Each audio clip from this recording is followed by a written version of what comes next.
নমস্কার। আমি রুদ্রজিৎ আবার চলে এলাম একটা নতুন ভিডিও নিয়ে। আমাকে আমার বন্ধু প্রশ্ন করেছিলেন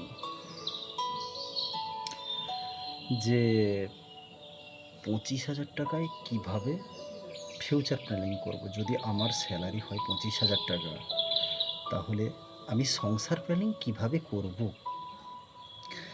তো সেই বিষয়ে আমি আজকে ইউটিউবে একটা ভিডিও দিলাম যে ধরো তুমি প্রতি মাসে 25,000 টাকা ইনকাম করো, বা যারা করেন সেই পয়সার 60% অর্থাৎ 15,000 টাকা তোমার ইএমআই, তোমার বিল, তোমার ঘর ভাড়া, এর মাঝখানে তুমি খরচা করো। কত? 15,000 টাকা। আর 5,000 টাকা তোমার শখ পূরণ, সিনেমা দেখা, ভিডিও দেখা, কেনাকাটা, তাতেই তাহলে হলো 20,000 টাকা। আর 5,000 টাকার মধ্যে তুমি 1,000 টাকা তুমি নিজের উপরে ডেভেলপ করো, যেমন কোনো স্কিল শেখা, কোনো ডেভেলপমেন্ট, নিজের পার্সোনাল স্কিল শেখা, যেটা তোমার সঞ্চয়ের ক্ষেত্রে আরও গ্রো আপ করবে তোমাকে। সেটা কত? 1,000 টাকা।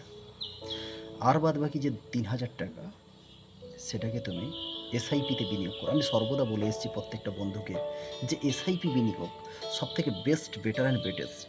একটা সময় ওই মিউচুয়াল ফান্ডে তুমি যদি বিনিয়োগ করো, একটা সময় তুমি একটা লভ্যাংশ তুমি দেখতে পাবে। আর বাদ বাকি থাকলো 500 থেকে 1,000 টাকা, তাই তো? তুমি 500 থেকে 1,000 টাকা তুমি করো একটা হেলথ স্কিম, অর্থাৎ হচ্ছে তোমার স্বাস্থ্য বিমা। ওই স্বাস্থ্য বিমা যদি তুমি করতে পারো, তাহলে ভবিষ্যৎটা তোমার সুরক্ষিত। যেটা আমি ভেবে রেখেছি করব, নেক্সট ইয়ার স্বাস্থ্য বিমাটার কথা ভেবে রেখেছি।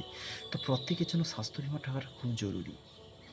এটা যদি না থাকে, তাহলে জীবন অনিশ্চিত হয়ে যায়।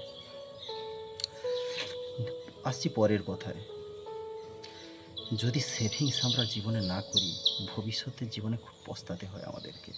আর যদি বুঝে শুনে না চলি, আমি বলতে চাইছি না আমাকে আদানি হতে হবে, আম্বানি হতে হবে, বিশাল বড় মানুষ হতে হবে, কিন্তু আমি নিজের ডেভেলপমেন্ট, পার্সোনাল স্কিল সব কিছু গ্রোয়িং করে আমার সঞ্চয়টাকে বাড়াতে পারবো। তো ছোট্ট এই কথা। নমস্কার। তোমাদের বন্ধু রুদ্রজিৎ আবার ফিরে আসবে তোমাদের কাছে। তো দেখতে থাকো আমার চ্যানেল, সাবস্ক্রাইব আর লাইক করো, মোটিভেটেড হই নতুন ভিডিও বানাবো। নমস্কার।